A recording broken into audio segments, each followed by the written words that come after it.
So that 80 will also grow to become a bigger snail. And that 80 that is for per one snail. Yes. Okay. So that means averagely, if we want to make a rough estimation, like 80, let's say times 1,000. That is 80,000. 80,000. Yes. Wow. That's 80,000. 80,000 snails. And the good news is that in Ghana, for instance, we import about 15,000 tons of snails every year. Oh. That is about 2.4 to 30 million pieces of snails with different sizes. So what it means is that even the market internally, we've not crunched it. Yes.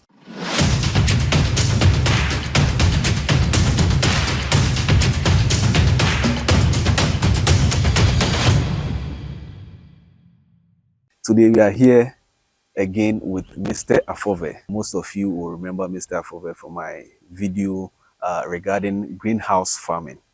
So if you haven't watched that, I'll leave the link in the description so that you watch that. But today we are here at Ashalimotre. Welcome once again, Mr. Francis Aforve. Thank you very much. Yes. It's nice meeting you. Nice once meeting again. You. Nice meeting you. Yeah. We would like to learn about the installation. Okay. We would like you to talk about the installation of the greenhouse from the start to finish. From the start to finish. So okay. All right. Yes. All right. Thank you very much for the opportunity, and I would like to take the opportunity once again to say hi to all your lovely, viewers. Yeah. Greenhouse is one of the best, method of, snail rearing. And before we start with the installation, there are certain things that we need to look at. We have to first of all survey the environment to see the direction of the winds, before we go ahead with the installation. Okay. And one of the materials that we use is galvanized, metal. Galvanized metal can withstand, harsh condition, environmental conditions. So after the survey of the environment, we buy the materials, and there are a lot of materials that we use. Okay. So before we go into the materials, yes, what do you consider regarding the weather? Okay. Is there a moment where you are not able to install a greenhouse because of? Actually, there hasn't been any situation where we're not able to install it because of the bad location. Okay. But regardless how bad the location is, there are certain things we can do to go ahead with the installation. Okay. So as I said earlier on, we look at the direction of the wind. Okay. Okay. Because they don't like excessive wind. So we look at the direction of the wind to know how we can position the structure. The structure. Yes. Okay. So the direction of the wind, is it affecting the structure itself or the snails? Are we? Well, it affects both the snail and that of the structure. But in the situation where the structure is concerned, we use anchor. We can use 6 anchor at the right side, 6 at the left. There are so many projects that we did it that way. Okay. So regardless how strong the wind is, it can withstand. But for that of the snails, snails are so sensitive to vibrations. Okay. And when they are moving, any small vibration can, obstruct them. And so therefore, we look at the wind. And one of the things that we can also use to prevent excessive wind has to do with the type of shade net to use. Okay. We have 65%, and then we have 60%. We have various types, but mostly we use 60 or 65, depending on the wind. Okay. As we speak now, this one is 65%. Okay. So what 65% shade net means is that the sunlight that can penetrate inside is only 35%. Okay. Because 65% of it is bounced back by the shade net. Okay. Yes. So that is it. Okay, so let's continue with the installation of the. Okay. Yes. So the investment lies on how you are able to consider the environment. Okay. Considering the environment starts from the wind and then the soil treatment. An investment can go into waste if the soil is not well treated. So first of all, we treat the soil. We bend the soil in such a way that all microscopic organisms in the soil cannot survive. Yes. After burning the soil with whatever materials that you can use to burn, provided the thing is inflammable to burn the soil, that's good to go. And then also after the burning, we also use additional chemicals. You know, snail don't like chemical, but we treat the soil with chemical for so many weeks before we bring the snail. So before we bring the snail, the chemical is no more, you know, powerful to affect them. And some of these chemicals are, some are organic and some are inorganic. So you talked about burning of the soil, and we are novice in these things. So we want to understand how you burn the soil, because I know the soil can be moist. I don't understand how it can be burnt. So thank you very much once again. Burning the soil has to do with the fact that you look at the area where you are going to erect the structure. For instance, if the perimeter is, let's say, 7 by 9 meters, this one is 7 by 9 meters, so you burn it for about 9 by 10 meters, so that you add extra meters to it. In burning the soil, we use different materials, like we can use sawdust mixed with diesel. Or sawdust mixed with premix oil. You spread it on the surface, then you add in matches so that it will burn. People also use car tire. Anything at all that you know it can burn, it's okay. It can burn. Yeah. So on the point of burning, make sure you don't burn out on this video. Continue to watch it till the end, because we'll be bringing you prices of the items and how much it costs and how much you can make in a year or two. We'll be making all those estimations. So make sure you stick and stay. My name is Aforve. Subscribe to the channel, hit the bell button so that anytime I post a video, you'll be notified. So we were talking about the installation. What are the materials that well, we have a lot of materials, but for greenhouse, as I said, we use galvanized metal. We use PVC pipes for the irrigation system. We use profiles. We use bolts and nuts. We use shade nets. We use so many things. Yes, but these are some of the few materials that we use. And how long does it take for you to be able to put together a greenhouse for someone who would want to? So with all the materials being bought and with all the soil, everything being treated, it takes the maximum of 1 week. 1 week? Yes. This one, for instance, it took us only 3 days. 3 days to do it. And it's also involved a concrete work though, because you have to erect the pillars, and then you have to give it like 2 or a day for it to be very hard before you start with the other roofing and the rest. And that is what takes some of the days. If not, I can say that 3 days maximum is okay, because I have a team of engineers that are hardworking. Yes. So how durable is the greenhouse? What's the lifespan of the greenhouse after you've erected it for someone? Oh, for the lifespan, well, I can say we all know a metal. This metal can withstand a lot of harsh environmental conditions. And for the metal, we don't have a problem. The shade net is what's at the point in time get torn. So I can say that all condition or all factors being equal, it can take you a minimum of 5 years. That doesn't prevent you, or that doesn't prevent the fact that if a sharp object hit it, it wouldn't get torn. But the good news is that even if it get torn, you can mend it with just bend wire or anything. You can just mend it. And if a few parts get torn, all the place doesn't get torn. That's one thing. Yeah. So where do you get your materials? Where the materials, we import them. We import them. And one of our suppliers has to do it. Supplying companies, a country is China. Yeah, we buy most of them from China.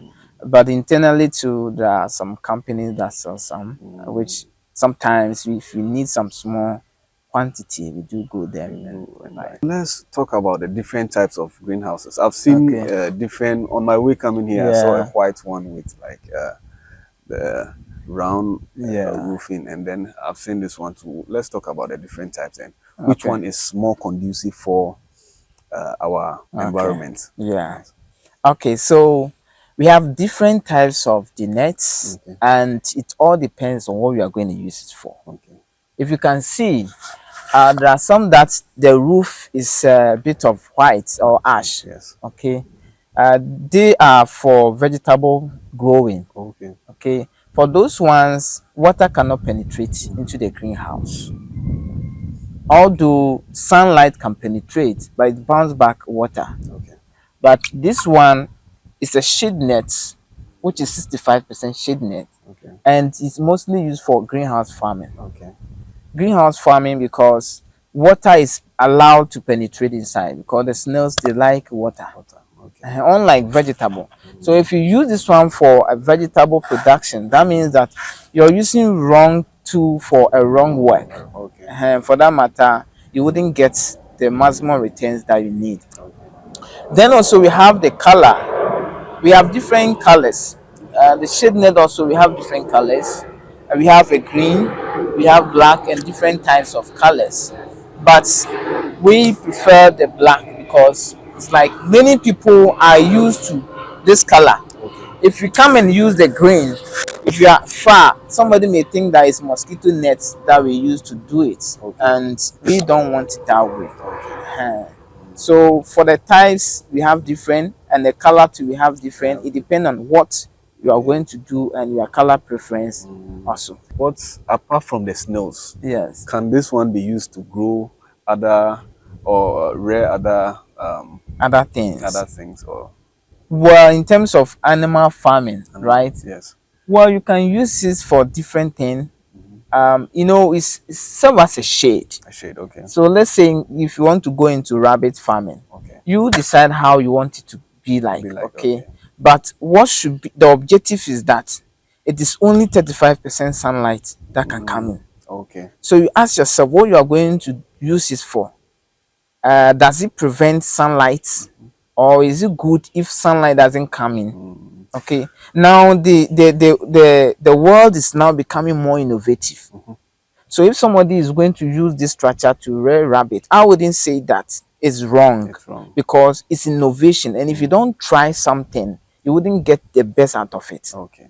Because this one was innovation. Somebody tried it, and globally now people are using it for snail farming, Ghana, Nigeria, Cote d'Ivoire, and the rest. Okay. Okay. So from what I'm getting, it's like the importance of this is to allow or prevent too much sunlight from entering. Yes. And then which other important factors are there to this particular greenhouse? Okay. Yes. Compared to the open farming okay. of snails. Okay.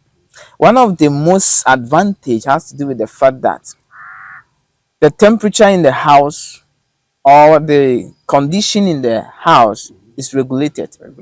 Okay. I'll take you inside after a few minutes of our interview, and you can see that we have hydrometer there. Okay. The hydrometer gives you the temperature that is in the greenhouse and the temperature that is outside the greenhouse. Okay. And quite apart from that, it's also tell you the humidity, the relative humidity. That has to do with the moisture contents in the greenhouse. Okay. Unlike the open field, you can regulate the temperature. Okay. Okay. And then also the greenhouse, the amount of sunlight that comes in, it's regulated because of the net. Okay. But outside or the open field, you can regulate it. Okay. And that is one of the reasons why before you put up the structure, you have to look at the vegetation canopy. If I talk about the vegetation canopy, I'm talking about the trees that are there. Okay. Okay. If you can take only 35% sunlight, that means that the vegetation canopy there shouldn't be too much to prevent that small 35% sunlight from entering. Okay. Yes. All right. So for now, we know that there are three importance of the greenhouse. Yeah. From the point you gave right now, yes. That is to prevent sunlight, too much sunlight from entering. Yes. To be able to regulate the temperature, and then to be able to check the humidity or is that Well, what you mean? it Yeah. enables you to control Control the environment. the Okay. environment. Okay. Yes. Okay. Yes. All right. Thank you. Make sure to stick around. We'll be going deep into the conversation. We are still on greenhouse farming, the importance, the installation, and everything. My name is Aforve, and I'm here with Mr. Francis Aforve. Compared to the open house, would you Yeah. advise anyone to choose the greenhouse? And why should someone choose the greenhouse over the Open fruit. open field? Yes. Okay. So the greenhouse is one of the optimum way of growing vegetables and rearing snails. That is the areas that I have more experience in. Okay. Okay. As I earlier on listed some of the Importance. importance, you have to also look at your budget.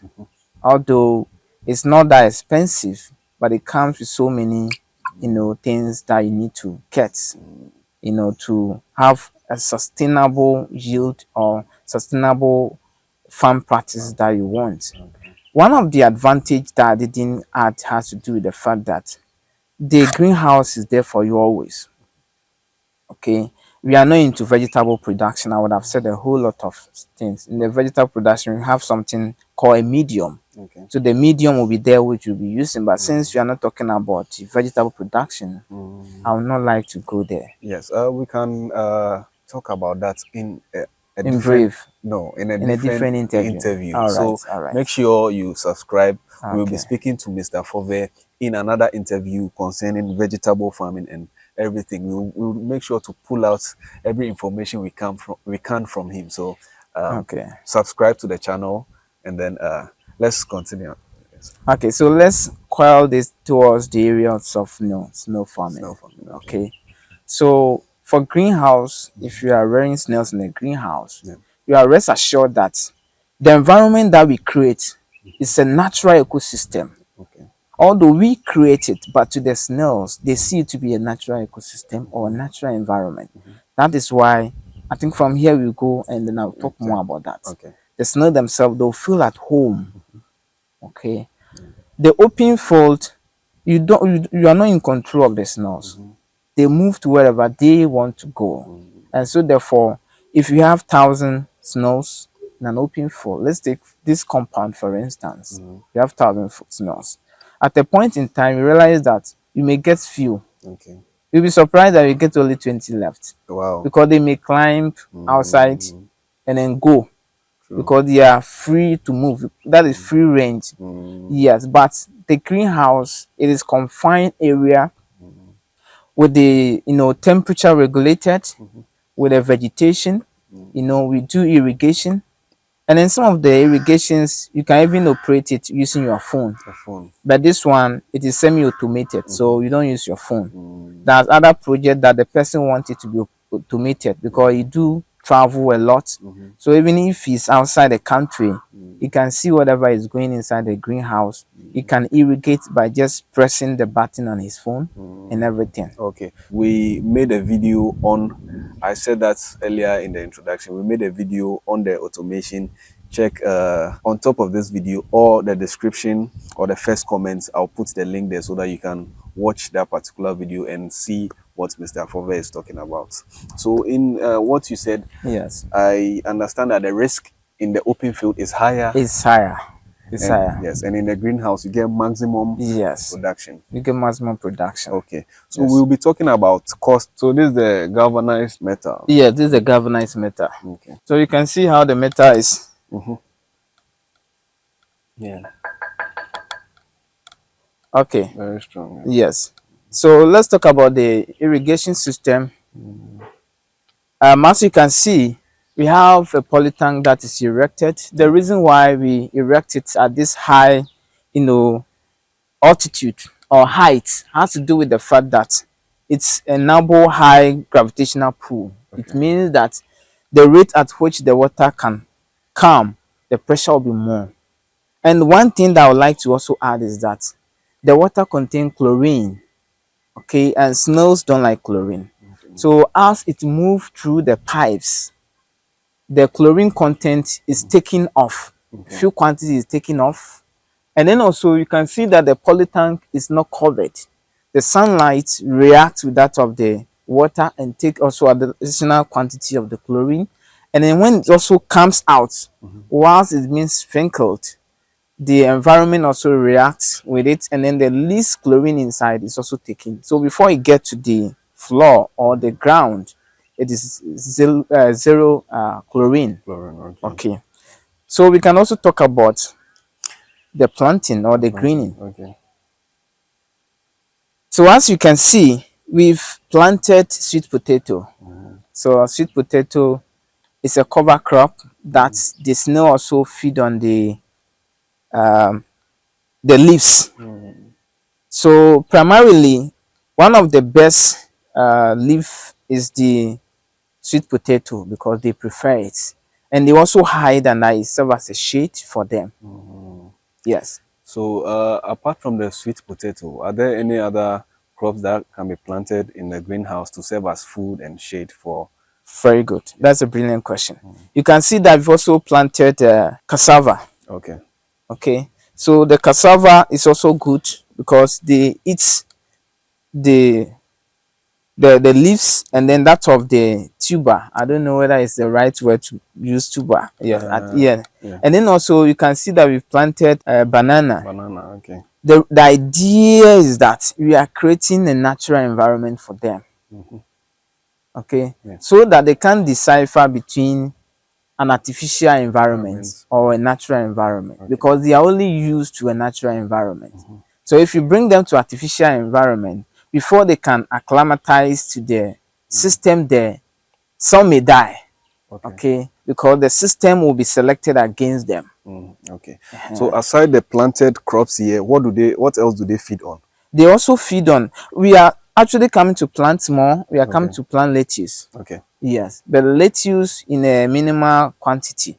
And then also plant a few okra also inside. Okay, so that means you don't feed them any other we have specially made. We have that is the supplement. We also have a special supplement we give them that is made up of 6 different food ingredients. Okay, we have soya beans, we have granite paste, fish meal, we have moringa powder, a lot of food ingredient that we mix together and grind it. We package it. I don't have one here. We even sell it online. Yes, we also give it to them, but we give it to them twice a week or 3 times a week. Quite apart from that, we also have a special thing that we give them, which is called calcium. Snails, they also like calcium so much. So the calcium is made up of the same snail shell, okay, that or eggshell. We dry it and then we grind it and then we give it to them. And that is one of the reasons why you can't see any block work here or any block being used as a foundation, because sometimes they mistakenly feed on it as a calcium. So even the concrete that we did for this metal, if you can see, we've covered all of them so that they don't feed on it, because it's very bad to their health. If they feed on it, it's not good. So for now, there are no snails here, right? Now there are no snails here because we want here to be more greener before we bring them. Yes. So what stage are you on in the installation of the greenhouse right now? Okay, because, so it's a new project, right? Yeah, it's a new project. So far we are done with the installation. We are done with the irrigation system. Now we are in the greening. Okay. So this one, I think, all things being equal, based on our projection, at most 1.5 months. 1.5 months. And at least 1 month, you have to bring them. Because as you can see, with all the mechanism we put in place, the things inside are growing faster. This is just 1 week. 1 week. Just 1 week, and you can see how fast it is growing. So how long does it take from the very beginning of the installation to you put in the snails? How long is the period between that time? So the installation takes 1 week. That is maximum. And a minimum of 3 days. 3 days. The installation take 1 week. 1 week together with the irrigation system. Then the greening also take a maximum of 1 month, 1 week, Okay.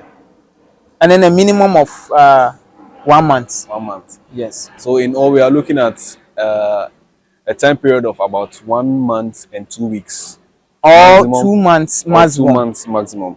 That is the installation of the irrigation system, the greenhouse, and then the greening, everything. Greening, A okay. maximum of One, yes. 2 months. 2 months. Before you put in the The snails. Okay. But this time depends on the soil, Okay. the quality of the soil. That's why, as you can see, I have 4-in-1 survey, soil survey instruments. Okay.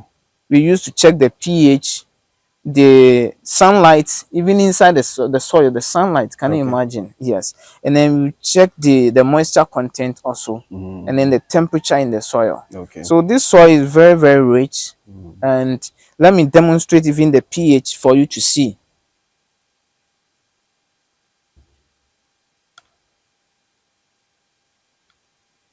You can see the pH here is 4.5, and it's very good for the sweet potato as well. Okay. And let me check this place also.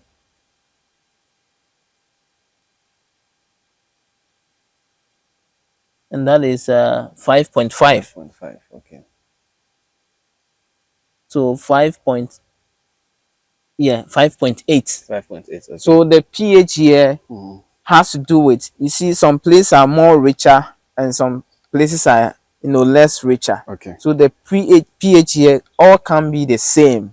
That is why average we can do like 4 tests and then we take one. And then you can also increase the pH. Okay. Let's say if the pH is lower, you can increase it to suit what you are come to grow. And there's a special way of doing it. One of the easiest way is a secret, but let me give you, is to add wood ash. Wood ash. Yes. Okay. Wood ash. If you add wood ash, it increases the pH. Yes. This is bonus. Yeah, this is Mr. bonus. Aforve Yes. to our lovely viewers. Let's talk about these things that I see over here. There's Okay. this What you erected see pipe here is a sprinkler. Sprinkler. Okay. Yes. It's a sprinkler. This one, we've put it on the ground. There are some that you can also put it at the top. You have to decide. Okay. And there are some too that comes like a shower. Okay, but we realize that this one is the optimum for here. Okay. Do you want me to on it so that you see how it's? Yes, if we can demonstrate it. Okay. No, let it be on. So it rotates. It even comes outside the shade net, meaning that if there's a plant outside, it also benefits from the irrigation. Yes. Okay. So how do you determine which one is best for So you can a off it. particular environment or setting? Because you said we have the one erecting from the ground, and then we have some that showers from up the top. Yes. From the top. Okay. Yes. Okay, so we have one that comes like a shower. Okay. Okay, so the shower one, the particles are too small and like a shower. Yes, and it's also okay if you use it, but we decide to use this one. Okay. And we can decide to put it at the top. Okay. But we realize that putting it at the down will be more efficient. Okay. So number one reason is efficiency. Okay. That doesn't mean that if you put it at the top, it's not efficient. No.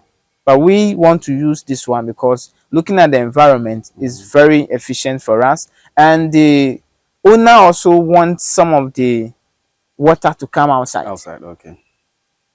So based on our analysis, if you put it at the top, it wouldn't be ideal. So if you put it at the down, looking at the level, some can get here, some can get out, because outside you want to plant some flowers and decorate the place to be more attractive. Okay. And that is why we chose. Okay. I'd like to take the opportunity to also talk about the hydrometer I spoke about. So as you can see, this is a hydrometer, and the current reading inside the greenhouse, can you read from there? Yes, 28.8 degrees Celsius, right? And then outside the greenhouse is 28.3. Okay. Right?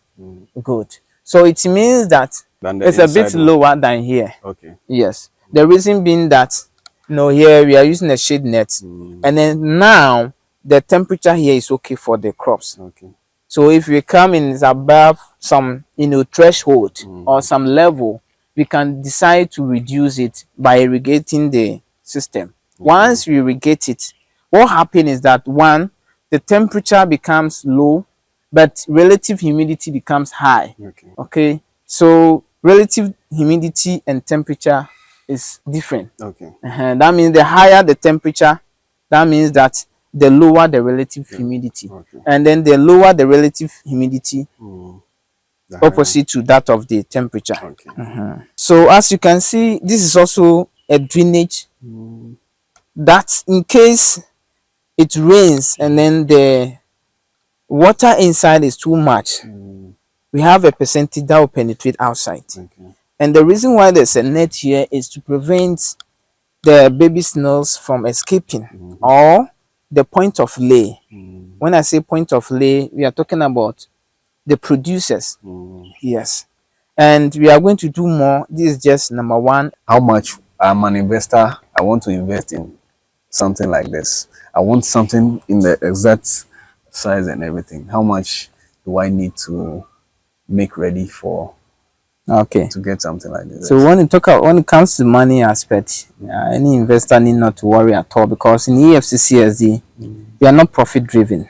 One of our passion is to contribute to the SDG goal 1, 2, and then 13, zero hunger, no poverty, and of climate action. So this one is 7 by 9 meters, approximately at this 22 by 30 feet. Yes, and it costs 35,000 Ghana cedis. Yes, 35,000 Ghana cedis. And what is the package? What does it include? Well, it comes with a full package, and that is 1,000 point of lay, that is snail. Yes. All right. So the point of lay, they are like young baby teenagers that can give birth. Okay. And the funny thing is that the snails, they are hermaphrodite, so we don't have male and female snail. Yes, so 1,000 point of lay, a complete installation of the greenhouse structure, a complete irrigation system, and we also do the greening. We plant all the crops for you. That is the sweet potato, cocoyam, banana, and of course any other plant like lettuce that you are interested in. We also give a lifetime consultancy services. A lifetime consultancy services. And then again, we also teach you how to prepare the feed, a special food supplement that you give to the snails at a zero cost. And then also, the most important part, we give you a market where you'll be able to sell your snails to that of farmers who are equally need point of lay like you, and then also people who are ready to export them so that you can make a good money. That's like full package. Yeah, you get everything at a very cheap price. And our price is one of the cheapest in Ghana. Yes, and as I said, we are not profit driven. Yes. Greenhouse, we have the snails. That's in a period of 2 months. After the period of 2 months. Yeah, we bring the snails. You bring the snails in. Yes. How long does it take for the snails to be fully matured for the market? That's a very good question. So bringing them depend on the good management practices. That is, they thriving in the greenhouse. But one thing is that whilst we are bringing them, some may already be laying eggs. It's like recruiting 300 females for a job without doing a pregnancy test. You could realize that whilst you've recruited them, some are already pregnant. Some are already also, in their menses. The same thing applies to the snails. Once you are bringing them, some are already laying. So some within a week they will start laying. Some will take them a month. And you need to adopt the good management practices so that they can produce more and become bigger as well. And that is why we give a lifetime consultancy. Services. Yes. Okay, so if you can give us a few tips of the maintenance practices we can put in place to make sure we get some good and big snails. Number one secret is that before you introduce the snails into the greenhouse, you have to first of all wash them. And by washing them, you need to fetch water in a pan or in a bowl, in anything. Yeah. Put it in the sun for about an hour. Okay. Then you watch them. Yeah. Depending on the water source. Water source. Especially if the water source is a pipe. Mm. Put it in a open fold for or the sun, under the sun for an hour. Yeah. Okay. It's also important if you can get bitter leaf. Bitter leaf. Okay. Soak some few quantity of bitter leaf in the water. Put it in the sun for about an hour, and then use it to wash them. Okay. Then before you introduce them, that is number one good management practice. Oh, okay. Then the rest continues. The rest, but in the first installation, you'll be taking care of that part where you'll be washing the snails and then installing them, putting them in the greenhouse. Yes, we will do that. We, the contractors, we will do that. Oh, okay. Once we do that, our job is done. Your job is done. Yes. Okay. All right. The fact is, as I said, depending on the management practices, when the eggs are being laid, it takes them 21 days for the eggs to hatch into a baby snail. Okay. And when it becomes a baby snail, that is when you need to also adopt the good management practices, like giving them quality feed. That's why we teach you how to provide a food supplement, and then also calcium, so that they can grow faster. And then whilst the baby snails is comes out, it takes you a maximum of 12 months. 12 months, yeah. And a minimum of 8 months, depending on the management practices. So that snails or baby snail also becomes a point of lay. Okay. But for the export, that one is for their meat and their slime. So we need the jumbo. That is the bigger one. Bigger ones, okay. That one, it will take you more than 2 years. It will take me more than 2 years. Because after I've invested 35,000, I'm looking at how much I'm going to be using for the next 12 months in feeding them. Okay. Yes, let's look at that part, and then we do our calculation together, and then we see an estimation of how much we can make after. Yes. That's okay. The advantage is that unlike pig, poultry and the rest, the snail farming come with a minimal cost. Okay. For feeding, for instance, we are also into production of the feed we sell. That's why we teach the farmers or our customers how to prepare it. Using our own, for instance, 1.5 kg comes with 50 Ghana cedis. Okay. And this feed is made up of different food ingredients: soya beans, moringa powder, fish meal, beans, as I said, and then something like granite paste, and then the rest.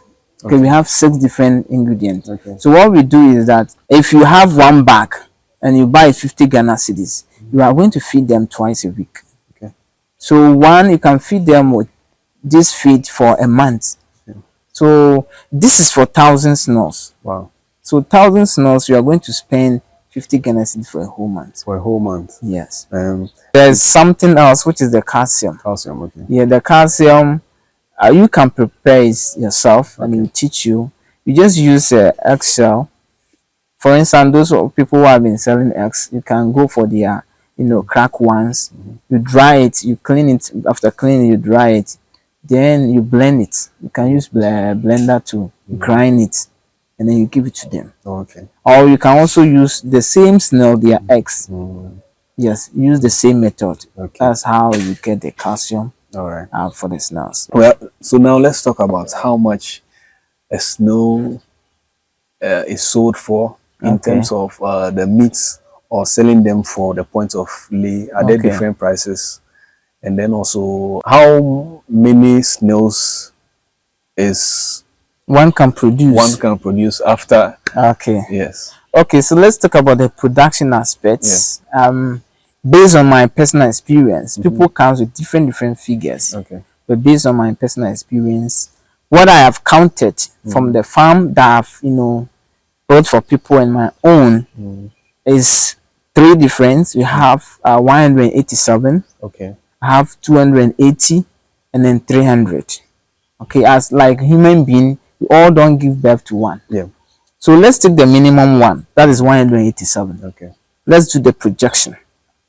So 187 eggs. Out of that 187, the truth of the matter is not all that will hatch.